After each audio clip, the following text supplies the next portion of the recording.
Va ora in onda Bianco, Rosso e...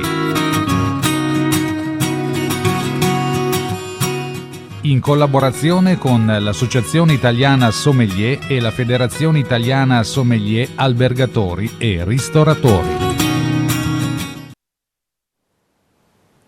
Buongiorno alle ascoltatrici e agli ascoltatori di RC Radio Conegliano. E buongiorno alle telespettatrici e ai telespettatori di Veneto Globe. Un saluto da Karen e da Claudia, ci ritroviamo alla nostra puntata dedicata al mondo del vino. E benvenuti di nuovo a Bianco, Rosso e oggi facciamo un piccolo ripasso dell'ultima puntata. Vi siete esercitati sui colori del vino bianco, è giallo verdolino, giallo paglierino, giallo dorato e ambrato.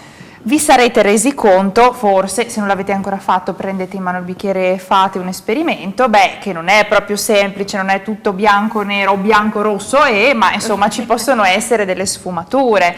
Quindi anche noi un po' per farci aiutare possiamo usare degli escamotage, quindi andare ad osservare il nostro vino e dire ma è giallo verdolino, ma con dei riflessi dorati, insomma, perché andiamo a cercare tutte queste sfumature? Magari mettendoci il naso, assaggiando il vino, vi sarete resi conto che qualche sfumatura un po' più evoluta corrisponde anche a una certa differenza. Insomma, un vino che è giallo verdolino non avrà la stessa intensità anche gustativa di un vino che è giallo dorato, giusto? Quindi ci sarà un qualcosa in più che l'aspetto visivo ci vuole raccontare, giusto Claudia? Direi proprio di sì, infatti rispetto a quello che di solito un sommelier o comunque una persona che si appresta a degustare il vino in maniera un po' più critica abbiamo fatto un passo un po' troppo in là, nel senso che sì, abbiamo il nostro vino nel bicchiere finalmente, ma prima di guardarne proprio il colore sarebbe bene dargli un'occhiata sin dal momento in cui esce dalla bottiglia e arriva nel nostro bicchiere. Perché? Perché sono dei momenti fondamentali per capirne consistenza, trasparenza e fluidità, oltre alla limpidezza.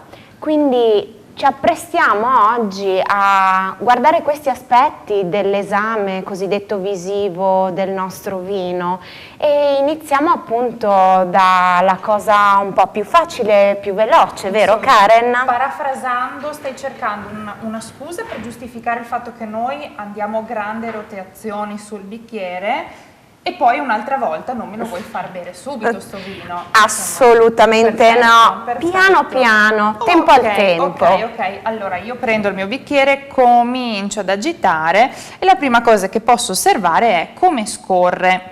Perché? Perché c'è una differenza. Allora, se scorre tranquillo, allora potremo parlare di fluidità. Ma cosa possiamo osservare poi? Se la consistenza, e questa che stiamo andando ad analizzare, è un pochino più accentuata, pensiamo alla viscosità del miele, che è il massimo livello di viscosità a cui possiamo pensare, a cui possiamo fare riferimento, ci accorgiamo che quando scorre il vino nel bicchiere un velo sottile, spesso alcuni vini lo lasciano proprio sulla superficie del vetro. E allora si parla di fluidità, di scorrevolezza, fino ad arrivare poi ai gradi più vicini alla viscosità, al fatto che sia oleoso. E ci sono dei vini che non si allontanano da questa descrizione. Anzi, di solito sono dei vini belli, robusti. Da tener presente che questi diversi gradi e scalini di consistenze non sono indice per forza di un'ottima qualità di vino, ossia non è che un vino perché è consistente o molto consistente o viscoso è un vino migliore rispetto ad altri. Sono decisamente degli scalini che stanno a indicare una diversa tipologia di vino più che altro e un diverso gusto che potremo riscontrare al palato e diversi aromi che potremo invece incontrare al naso. ci serve per farci già un'idea, quindi ci alleniamo a roteare delicatamente, mi raccomando, il bicchiere per evitare di bagnare abbondantemente di alcol il nostro vicino di banco, perché il vino è sempre un momento conviviale da condividere.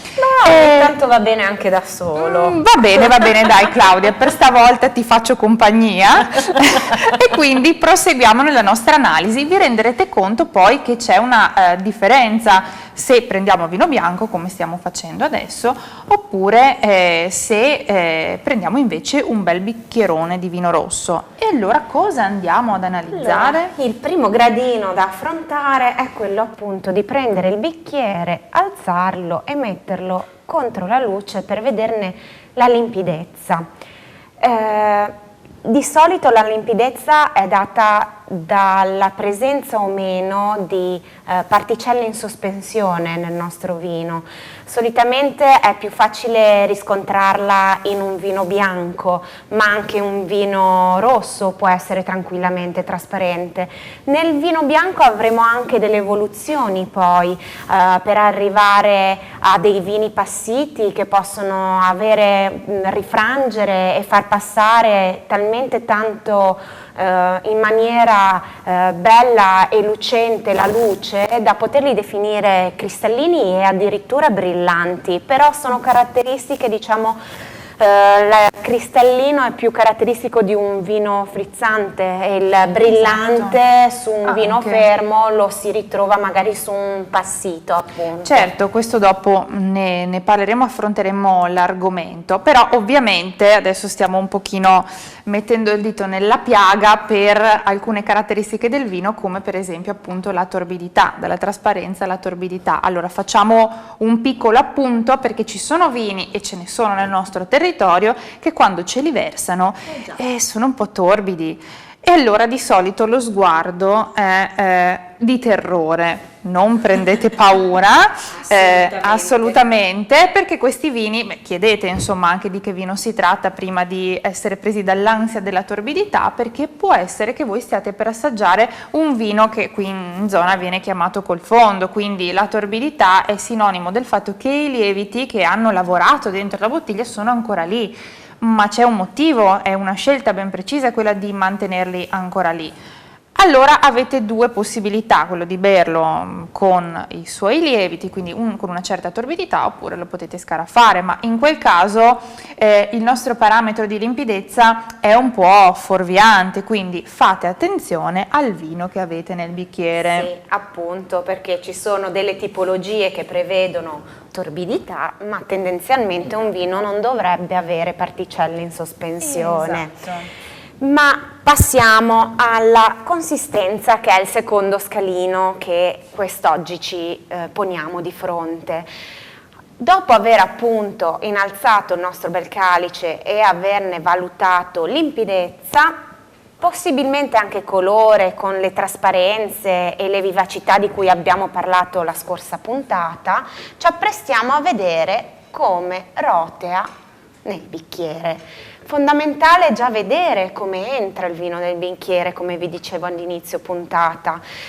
Questo perché? Perché la cosiddetta consistenza che andiamo a valutare è appunto paragonabile alla densità del nostro vino ed è indice di diverse caratteristiche che poi ritroveremo appunto probabilmente al naso e quasi sicuramente in bocca, al palato. Questo perché? Perché la consistenza è data dalle sostanze estrattive che riusciamo a ricavare dall'uva e agli alcoli. Ciò vuol dire che la consistenza darà anche probabilmente la definizione del corpo e della struttura del nostro vino, piuttosto che uno scalino molto molto importante sarà quella del grado alcolico. Infatti tendenzialmente diciamo noi sommelier che un vino consistente dovrebbe avere sui 12 gradi e mezzo, e come diceva Karen, a me piace pensare al vino che sto analizzando e andando a degustare paragonandolo all'acqua, che è il liquido che comunemente sappiamo più fluido, o all'olio, e mi piace vedere come il vino si ferma all'interno del bicchiere dopo la roteazione. Ciò vuol dire che più continua ad agitarsi, più è fluido e più è simile all'acqua e meno consistenza avrà.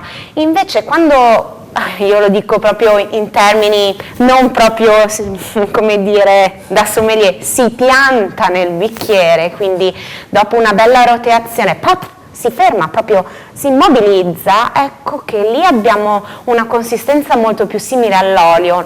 Karen usava il miele, io nella mia vita ancora non sono riuscita a trovare dei vini con questa densità, è abbastanza raro e difficile trovarli, quindi è più facile capire e avere un'idea di quello che stiamo andando a vedere paragonandolo all'olio, e quindi quando avremo un vino definibile oleoso, appunto, sarà sicuramente un vino molto molto consistente e che porterà grado. Beh, sì, effettivamente si parla di alcol, non solo l'alcol, quello che viene, ahimè, misurato, valutato, tarato e che può avere gli effetti che ben sappiamo, ma ci sono anche altri tipi di alcoli che sono proprio quelli che danno questa consistenza e oleosità, e dove li possiamo andare a osservare anche appunto sul bicchiere quando facciamo questo bel giro del nostro vino.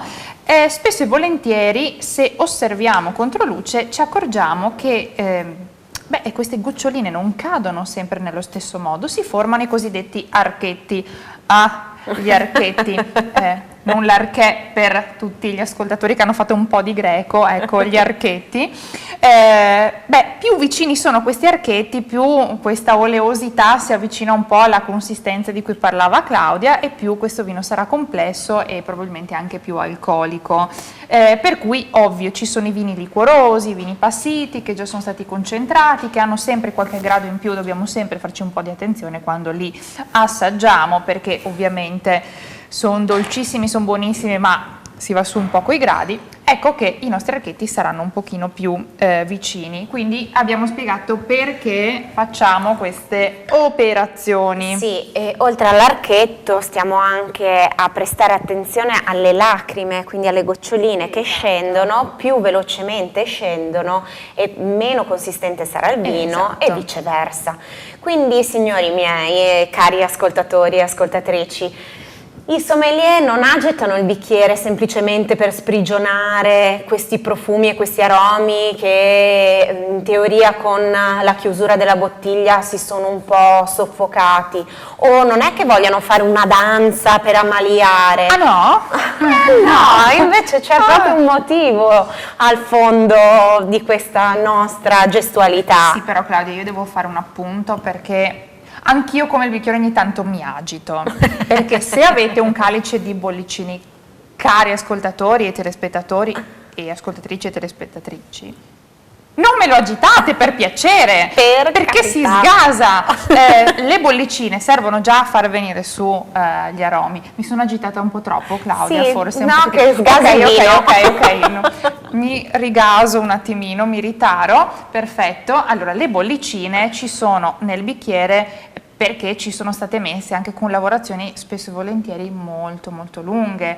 Lo scopriremo che soprattutto i metodi classici impiegano mesi all'interno di queste bottiglie per metterci dentro le bollicine, quindi intanto rispetto per i lieviti che hanno lavorato e quindi non si agita. In secondo luogo godiamoci questa fumante fontanella di bollicine che spesso e volentieri parte da un punto preciso del bicchiere. Alcuni bicchieri hanno delle zigrinature fatte apposta per agevolare questa eleganza nel far salire le bollicine, ipnotiche anche. Sì, e allora, esatto, possiamo parlare qui veramente di brillantezza, perché la superficie di queste piccole bollicine riflette la luce e quindi dà ancora di più questa sensazione. E quando guardiamo le bollicine e ci lasciamo incantare, si parla, signori, di perlage. Esattamente. Claudia, la pronuncia giusta? Perlage. Perfetto. Come possono essere queste bollicine? Sono di svariato genere. Allora intanto dovremo valutare la finezza, la grana della bollicina. Più sottili e fini sono, arrivano ad essere addirittura paragonabili a una cruna di un ago, più sicuramente la fermentazione sarà avvenuta con calma. Si valuta poi il numero all'interno del nostro bicchiere, se sono più o meno numerose, piuttosto che la loro persistenza.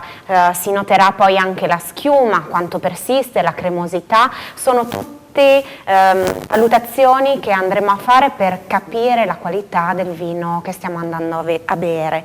Ma questo parliamo, diciamo, generalmente negli spumanti. Potremmo avere dei vini frizzanti in cui la bolla sicuramente sarà un po' più grossolana, piuttosto che potremmo incontrare dei vini molto giovani, sia bianchi che rossi, che causa fermentazione in bottiglia non proprio voluta, possono dare sia alla vista ma soprattutto in bocca delle sensazioni di frizzantezza e di bollicina. Allora, qui siamo in una zona un po' delicata, nel senso che a volte è voluto e a volte invece è qualcosa di non voluto, e quindi può essere considerabile una sorta di difetto del vino. Noi facciamo sempre la domanda al nostro produttore, che così ci chiariamo le idee e al massimo ci mettiamo ad apprezzare di più questo vino un po' pétillant. Un giorno ci fai un vocabolario di termini francesi per il vino, Claudia, che la nostra Claudia è super allenata nella pronuncia francese. Si spera. Ne approfittiamo e con questo perlage e pétillant e questo rotear, che non si dice così ma noi ce lo portiamo a casa, vi diamo appuntamento alla prossima puntata e non vi sveliamo cosa vi racconteremo, ci sarà una sorpresa. Sarà qualcosa, diciamo uno stop su quello che è la degustazione, l'analisi dei nostri calici, ma sarà una puntata molto interessante, qualcosa... E noi intanto non ve lo sveliamo e cosa facciamo? Brindiamo, roteiamo e perlagiamo e alla prossima puntata. Cin cin. Ciao, grazie. Avete visto ed ascoltato Bianco, Rosso e in collaborazione con l'Associazione Italiana Sommelier e la Federazione Italiana Sommelier Albergatori e Ristoratori.